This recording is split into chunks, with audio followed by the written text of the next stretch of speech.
Hello అండి. Chicken లేకుండా షేర్వా అయితే నేను ఎలా ప్రిపేర్ చేస్తున్నానో ఈ వీడియో లాస్ట్ వరకు అయితే చూడండి. 2 ఉల్లిపాయలు కట్ చేసి వేశాను.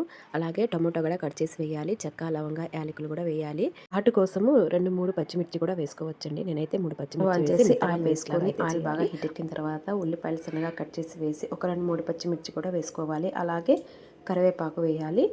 2, 3 బిర్యానీ ఆకు కూడా వేసుకోవాలి. అలాగే హాఫ్ టీ స్పూన్ అల్లం వెల్లుల్లి పేస్ట్, గ్రైండ్ చేసి పెట్టుకున్న పేస్ట్ కూడా వేసేసి 1 టీ స్పూన్ కొబ్బరి పేస్ట్ కూడా వేసి బ్రౌన్ కలర్ వచ్చేంత వరకు ఫ్రై చేయాలి. ఇలా ఫ్రై అయిన తర్వాత 1 టీ స్పూన్ పసుపు, 1 టీ స్పూన్ కారము, తగినంత ఉప్పు కూడా వేసి బాగా కలిపేసి ఫ్రై అయితే చేయాలి. ఇలా ఫ్రై అయిన తర్వాత 2 గ్లాసుల నీళ్ళు అయితే వేసి మూత పెట్టి ఉడికించుకోవాలి. ఉడికిన స్పూన్ చికెన్ మసాలా పొడి, 1 టీ స్పూన్ గరం మసాలా పొడి వేసి కొంచెం కొత్తిమీర, పుదీనా కూడా వేసేసి బాగా కలిపేసి ఒక 10 నిమిషాలు ఉడకనివ్వాలి. అంతే అండి, చికెన్ లేకుండానే షెర్వా అయితే రెడీ అయిపోతుంది. ఇక్కడైతే నేను చపాతీ చేస్తున్నానండి. వేడివేడిగా చపాతీల్లోకి చికెన్ కారం కారంగా నోటికి ఏదో తినాలనిపించిందండి. అందుకని నేను ఇలా అయితే ట్రై చేస్తాను. టేస్ట్ అయితే సూపర్గా ఉందండి. ఒకసారి మీరు ఇలా ట్రై చేశానండి. టేస్ట్ చాలా బాగుంది. ఈ వీడియో నచ్చితే ప్లీజ్ లైక్ చేసి, షేర్ చేసి, సబ్స్క్రైబ్ చేసుకొని సపోర్ట్ చేయండి.